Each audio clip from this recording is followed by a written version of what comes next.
I now welcome representatives from Anglicare Australia and the Anti-Poverty Centre.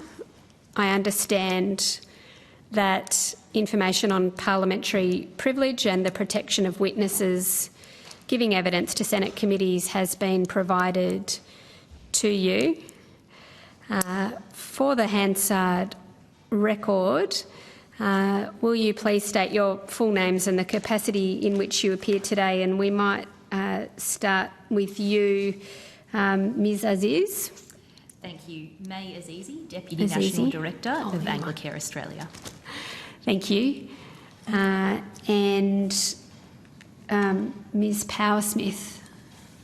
Hello, I'm Mel Powersmith and I'm the Housing Policy Project Advisor for the Anti-Poverty Centre. Thank you, and we can hear you loud and clear, so thank you. And my name's Kristen O'Connell. I do research and policy at the Anti-Poverty Centre. Thank you, Ms O'Connell. Ms Azizi, do you have an opening statement to give? I do. Thank you so much. So thanks for the opportunity to speak at this inquiry. The Anglicare Australia network is on the front line of Australia's housing crisis. We provide homelessness services and crisis accommodation to people in need. We provide emergency relief for people who are struggling to pay the rent, and we're a major provider of community housing in many parts of the country. Anglicare Australia believes that a secure home is the foundation for a good life. If you take it away, people are pushed into poverty and insecurity. Yet across Australia, home prices and rents are skyrocketing, plunging more people into housing stress. The shortfall of social housing means that there is nowhere to go for people who've been forced out of renting. Government decisions have created this crisis, and only government actions can fix it. In introducing this package, the government has acknowledged its role in shaping these systems. And while we welcome the government's efforts to show leadership and make a start on tackling the affordability crisis, the actions in this package don't match the scale of the crisis. To understand the crisis we're in, we need to understand how we got here. The past 3 decades have seen a major shift in how the federal government approaches housing in Australia. The Commonwealth used to fund social housing as its main policy response to housing affordability. It funded secure homes for people on low incomes, and that freed up affordable rentals for people on middle incomes. That started changing in the 80s and 90s when the government began relying on the private market, and this approach has been failing. The Australian Housing and Urban Research Institute has found that the government's move away from social housing has led to homes that have never been less affordable. The shortage of affordable rentals for people on low-income households has been soaring since 1996. That's in spite of the fact that every region in Australia actually has an oversupply of homes compared to its needs and demographics. Between 165,000 and 240,000 new homes are built across the country each year, going up faster than our population, but it's still not making housing more affordable. Anglicare Australia believes that Australia's undersupply is not in housing, but in social housing and in affordable housing. Australia has a shortfall of 500,000 social homes across the country, according to the Everybody's Home campaign, which we're a big supporter of, and without action, that number could grow to 750,000. Even though this is Australia's most pressing housing supply issue, there's no focus on the shortfall in the package or a plan for how to fix it. I've been following the evidence of the witnesses today, and I've been amazed by the lack of focus on the shortfall, the size of the shortfall, and the interest in fixing it. Building social and affordable housing costs money. Simply maintaining the current share of social housing that we have would mean building 15,000 new social housing properties every year. Our current rate is less than 3,000 a year.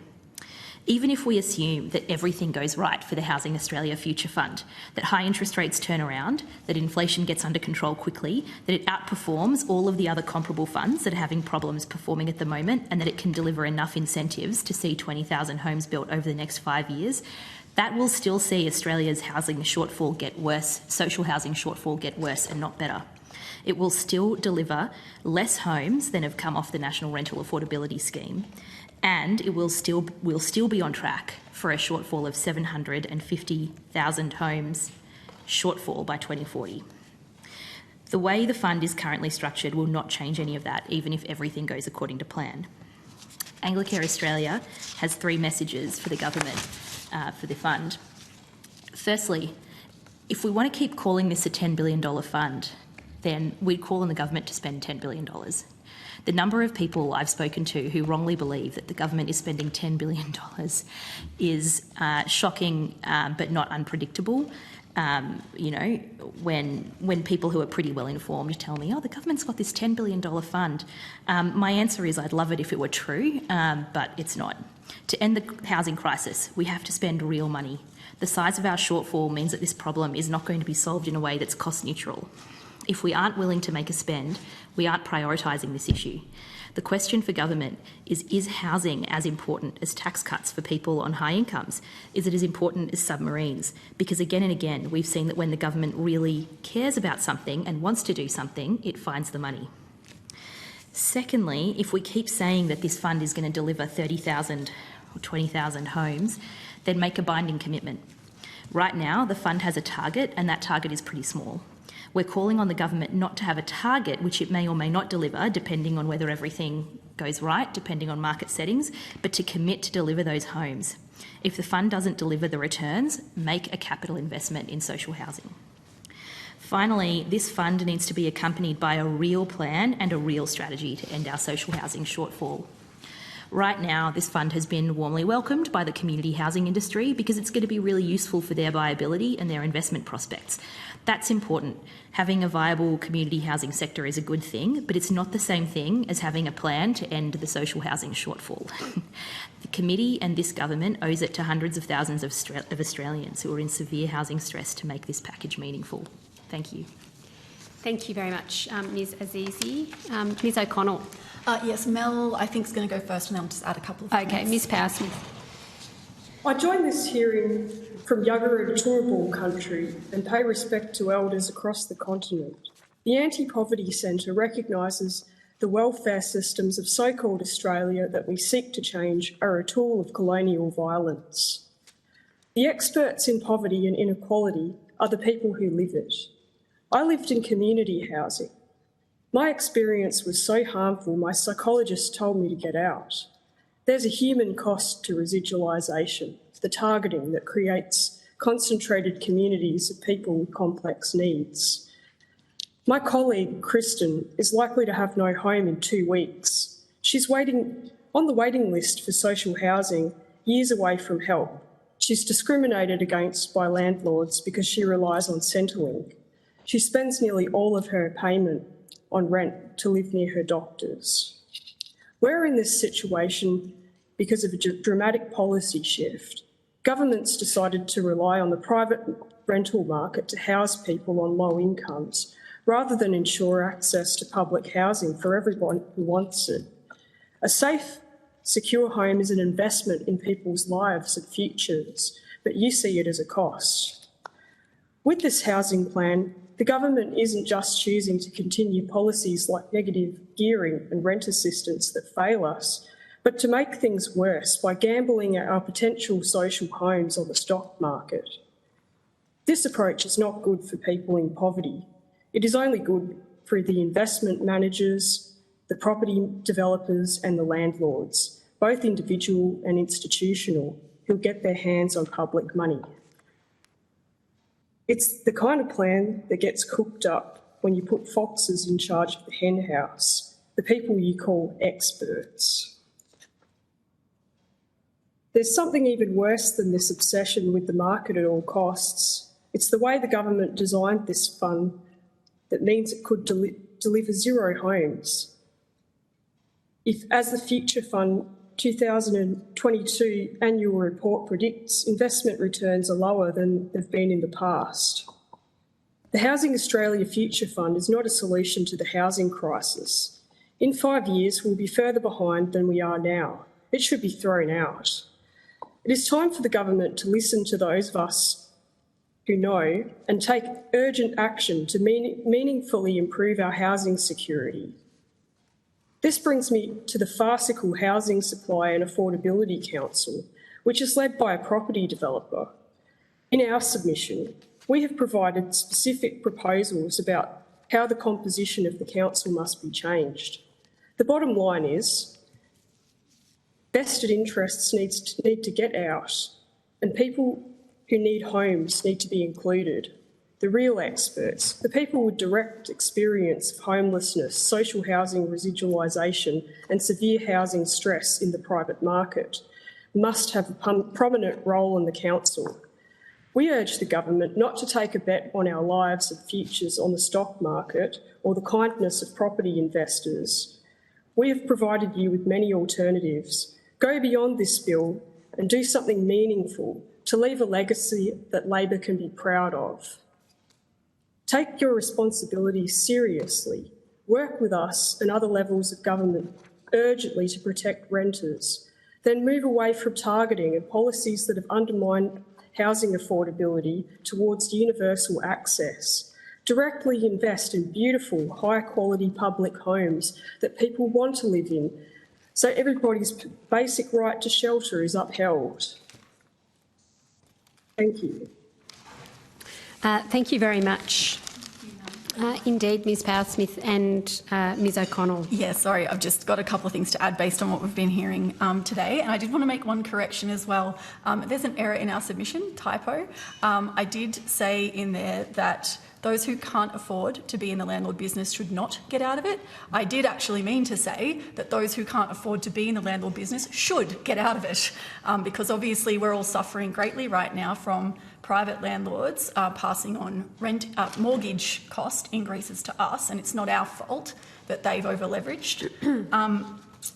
We have heard from every witness today about the urgency, and from many of them about the time it will take for this fund to start having some sort of impact, to start delivering any homes, if it does that at all, because of course there's no guaranteed homes.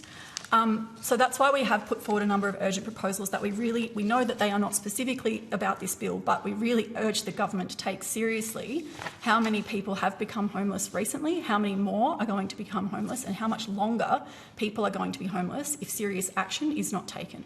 That includes working with other levels of government, but it also includes the triage measure of lifting payments to at least the Henderson poverty line, and we saw in 2020 that it is easy to do and it is fast to do. It has been quite sickening to see some of the performative empathy in this room today from the property industry, and they are the very reason that we find ourselves in this dire housing crisis. They have profited off this, and they want to profit more. They should not have any role in decision-making on the HSAC. And I want to just clarify, it's not, I think, clear enough in our submission what we mean when we say that we should have a role. And so what we're not asking for is tokenistic participation where we're there to tell our story and do poverty porn and then have all of the serious people go and make decisions about it. We're saying that, well, we heard actually from the Aboriginal organisations this morning what a difference it has made when they've had control and input on decisions that affect them. And so what we're asking for is not radical. They said, of course, that made a positive difference. There seems to be some perception that people in poverty don't have capacity or the interest or the intelligence to participate fully in these processes. And I would point you to the issues paper that Mel has authored as a really clear example of how capable we are. And the fact that voices like ours and others who take an interest in policy development should play a role on the council. And so finally, I just wanted to point out that the RMIT submission does make really clear about some detailed work that's been done to look at what the most efficient way to deliver housing is, and the finding of that was very clear, that it is direct government investment in public housing. So sorry for rambling. Oh, and I also wanted to endorse the call this morning from the Aboriginal organisations for at least 10% Indigenous housing through whatever scheme is delivered, and for that to be delivered through Indigenous controlled housing organisations. Thank you very much, Ms O'Connell. I might start with Ms Azizi in relation to Anglicare. Can you just give us a bit of insight into where you see the crisis in social and affordable housing most? It's become so acute and it's become such a massive problem over time that it sounds a bit glib, but we really do see it everywhere. I was really interested to see the government sort of start marking out key priority groups, women escaping violence, children, for sort of particular priority in the current allocation of the within the 20,000 home target. The reality is that the problem has been getting so big for so long that we're just seeing need across the board.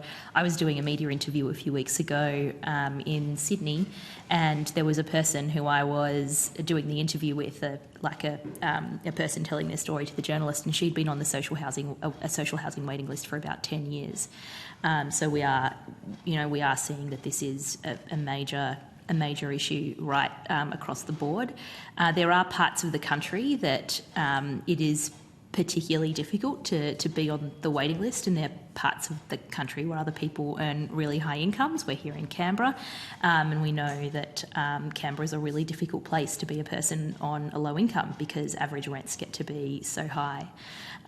We know that it gets to be a real problem for people who have been kind of on the margins or really in housing stress for a long time because they've gotten used to making really difficult decisions over the long term. You know, we know of people who are in debt spirals. We know of people who haven't had 3 square meals a day regularly for just years and years because they're spending so much money keeping a roof over their head and they're wiping themselves out.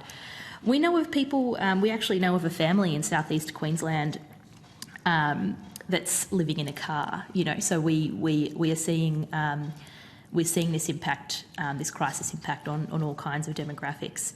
I would say some of the people, because the crisis has become so big, there are secondary impacts. So that family that I was mentioning, there are 2 income earners in that family, right? They might not. You know, it's been a long time since a family like that has been eligible for any kind of public or social housing. But because there is so much need, there really isn't anything available for them at the lower end of the rental market because there's so much competition. So this shortfall really is our major preoccupation. So given that sort of immense amount of need that there is out there in the community across a whole range of groups, I think your main submission is that the measures that we're talking about today don't match the scale of the crisis. Just looking at the package of bills itself, you also do make some suggestions in your submission for improvements to that package, in addition to saying that there should be sort of broader reform. Are you able to talk us through some of those recommendations about this package in particular?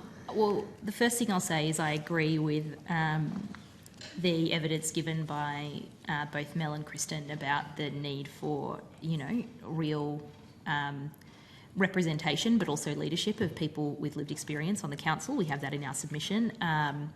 And we do make some suggestions in there about how we can do a bit more with the composition of that council. One of the things that was being canvassed with us before the election was that the body Housing Australia would be a bit more of an take more of a leadership role. It would do more than just administer government programs in the housing area. It would really lead the government's response to the crisis, and we would welcome a role for a body like that could have some independence, some teeth, some status, some protection from different political cycles, and keep different actors in this space accountable. You know, keep state and territory governments accountable, keep the federal government accountable, and kind of be able to tangle with other actors in government who hold purse strings. So we would really welcome that body being strengthened. I think that was one of the major recommendations that we made. Okay. So in relation to representation, there's Housing Australia, and then there's also the National Housing and Supply and Affordability Council. Yeah. There was one other thing I was going to say, which is a real focus in all of these on improving the supply of social housing and ending the shortfall. That was one thing that we consistently found was missing, and that we called for again and again. That right now the terms of reference for all of these things are fairly nebulous about, improving, supply. And we want to see the focus of this really be on boosting social housing and ending the shortfall. And Sorry, I so, didn't mean to interrupt you, Senator. no, that's okay. It's getting to that point in the afternoon. And so you support the calls of Aboriginal and Torres Strait Islander people for better representation Absolutely. on these bodies, or for representation Of course, absolutely. on these bodies. Yeah. Okay.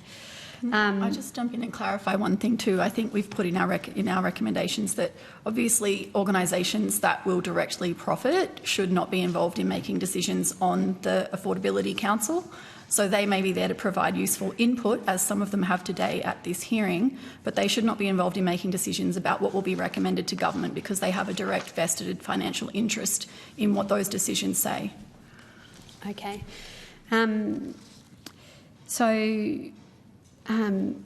Azizi, your submission supports some of the evidence that we've had around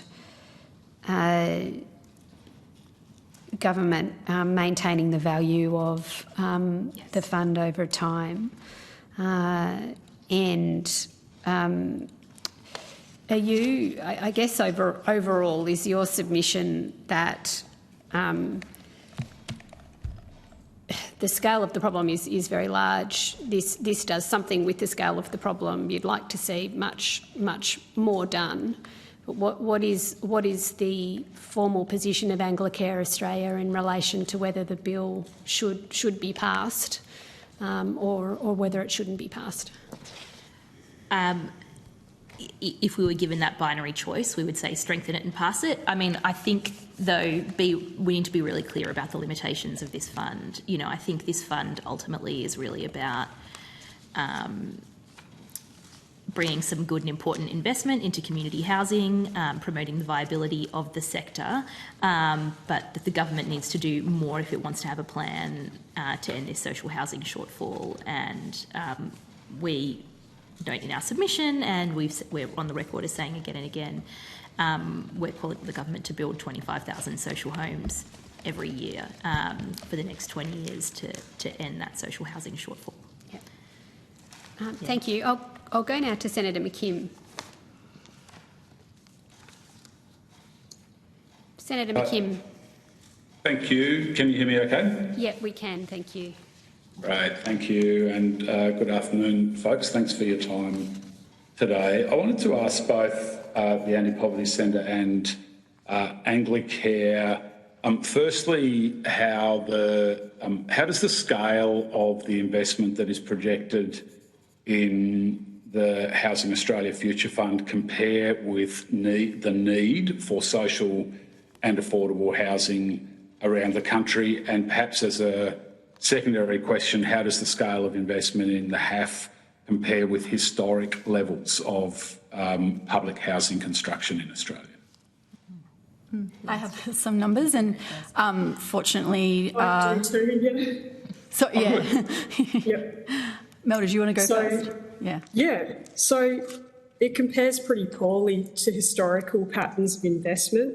So in 1943, when the Federal Housing Commission was established, they released a document recommending the construction of 80,000 dwellings per year. It never really reached that level, but it did reach.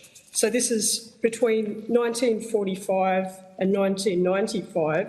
They built 30,000 public housing dwellings in each 5-year period, and that's from Troy 2012. And I mean, just to So, add, and that was when the population was, a lot lower. Like in 1943, it was around 7 million people. and between 1950 and 95, it was an average of 48,000 every 5 years. So, this is it's laughably low. And if I have been told that the Labor government's plan in 2019, leading up to the election, was to deliver 300,000 homes in 10 years. So I haven't gone back and looked at the detail of that, but I think it shows that this is not something that's impossible, and also that we shouldn't One of the things that's been frustrating is hearing people talk about, well, what could we maybe actually do? So, like, can we only do a small number, so therefore we should start with what we think we can do? We actually need to start with need, and I think at the moment we're looking at roughly a shortfall of about 500,000 low-cost homes. That's not just the social housing waiting list. And that's set to potentially go up to 750,000 in the next decade with this plan in place. We could obviously do a lot more. The government does have money. The government has the ability to spend money. The government can and should spend money. And in particular, we wanted to emphasise that that money should be spent. Certainly a significant proportion of it should be spent on public homes. There are lots of problems with community housing providers. There are some good ones, but there are so many horror stories. We can expect, we're sort of shifting towards, like, the government sort of preferences community provision because direct sort of government provision is seen as bureaucratic and anachronistic. And this is the new orthodoxy, so we can expect more. Public housing wasn't really mentioned in the bill except for in the definition where it comes under social housing, and people tend to neglect public housing and think that community housing is better. There's evidence that there are some better outcomes, but there's also, like, they have a higher sort of staff to tenant ratio, so they have a more personalised service than public housing, but there's also evidence that they become corporatised and do treat tenants poorly as well. And all of these community housing, it's a very complex sector and they come from different traditions. Like, obviously, there's a good case for the Indigenous providers to provide culturally appropriate support to their tenants and management, but also some of these organisations are from a faith-based background, and I had to rent from a faith-based provider and I felt uncomfortable. And that's not to say that all faith-based providers are bad, but I personally, as a queer person, I had no choice. There's this neoliberal sort of rhetoric of choice in this community provision, that we have choice, but we don't. We often have to accept what we're offered, and that was what I was offered, so And we have asked for some quite specific restrictions around community housing providers for that reason, that none of the funds from this bill, from what comes from this bill, be directed to providers that have a record of mistreating people or of not providing properties to an adequate standard. We know there are problems with public housing as well, but there's lots that can be done on that. And we also have urged, in terms of meeting need and the very high need that exists, is to look at actively encouraging things like cooperative housing. We don't think government should be the only provider of housing, and we don't think they should be the only provider of low-cost housing. But we need to see a lot more kind of active involvement in both direct investment and providing people with support to take democratic control of their housing. I'll also... That's really helpful. Could I also jump in? Sorry. Yes, please. Thanks for the question, Senator. It's a really good question. I was going to echo the figures that Mel and Kristen presented, but in terms of what that actually means, between the Second World War and about the mid-80s, 1 in 4 homes that was built in Australia was actually built by the government.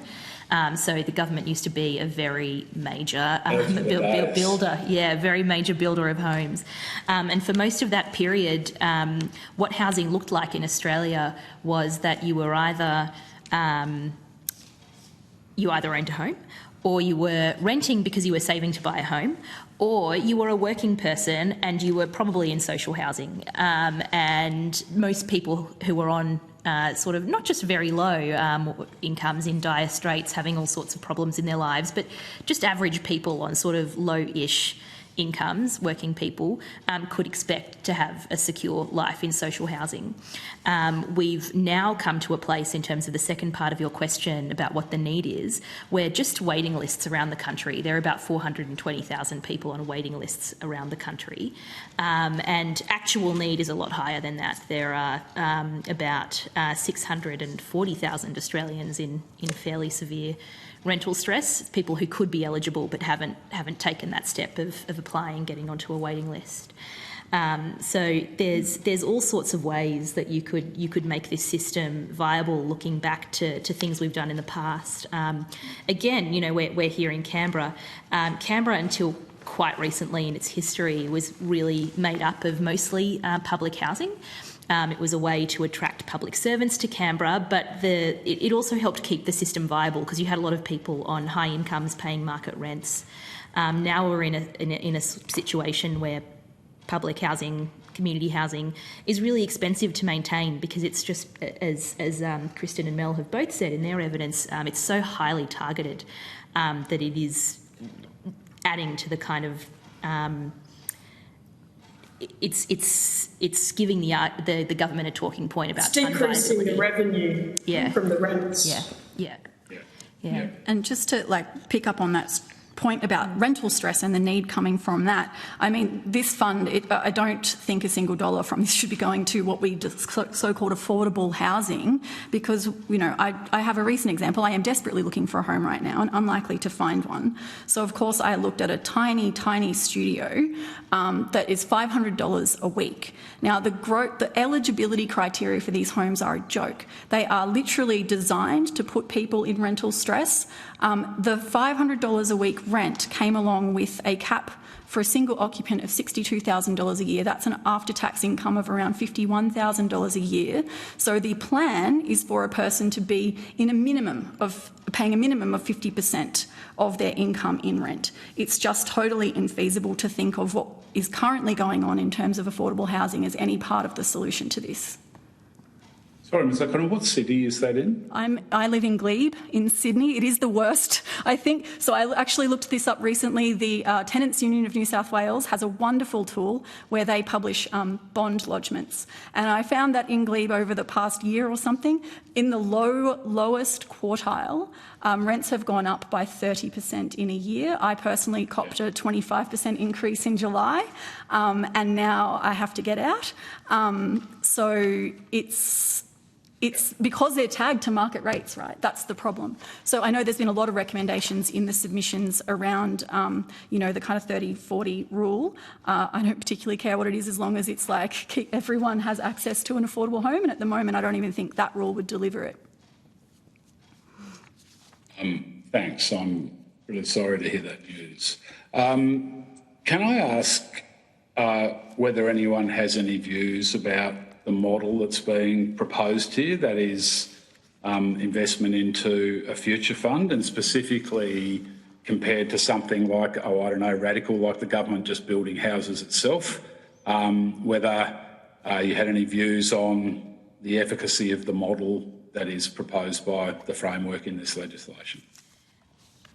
I think lots of countries, progressive countries around the world, do good things with, like sovereign wealth funds. So there's nothing wrong with the government investing and using the returns to do good things.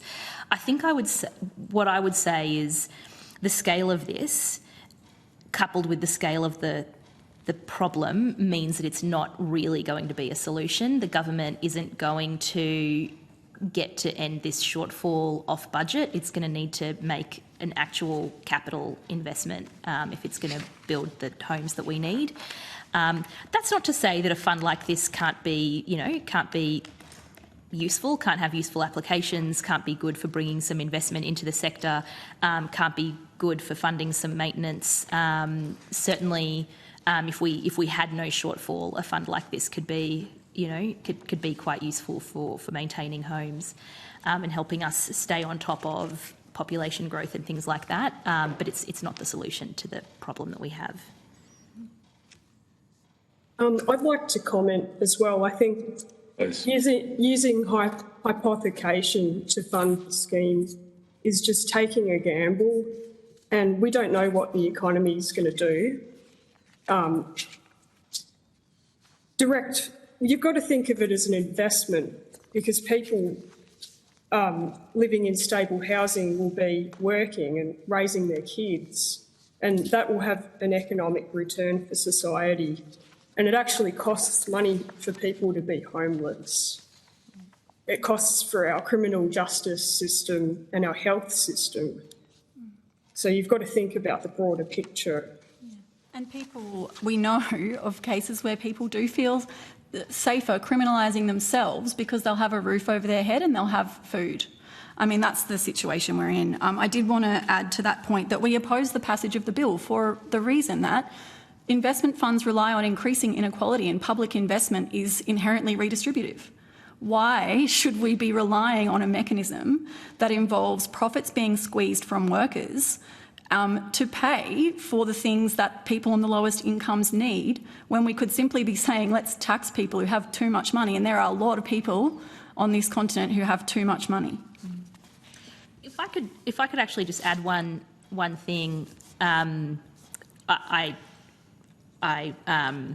continue to think a fund like this could be useful, but I would just add, like, if we had a huge crisis in health in Australia, you know, if we had a huge crisis in education, I'd be amazed if the government's solution was, you know, we just need to generate a bunch of private investment. We're going to have this fund that's going to, you know, deliver some returns from interest, and we're going to use that to have incentives for businesses to do some things. That is not what we'd be seeing. I think the question here is, why is housing so different to any other, like, essential area of life? Why is it so different to health, to education, to the other building blocks that we acknowledge that people need to live a good life? It's also quite concerning that the Future Fund itself, in its annual report, is openly saying that things are going to get worse. They're not expecting the returns of the past, right? Yeah, thanks. Can I just thank you all for your evidence? It's been really useful to the committee. And just to note, we do have the Future Fund in a little bit later this afternoon, so you might want to stay on the stream and listen to their evidence. But thank you again for your contribution. Much appreciated. Thank you, Senator McKim. Thank you, Ms Azizi, Ms O'Connell, Ms Powersmith. Thank you very much for your evidence today. We very much appreciate you coming in.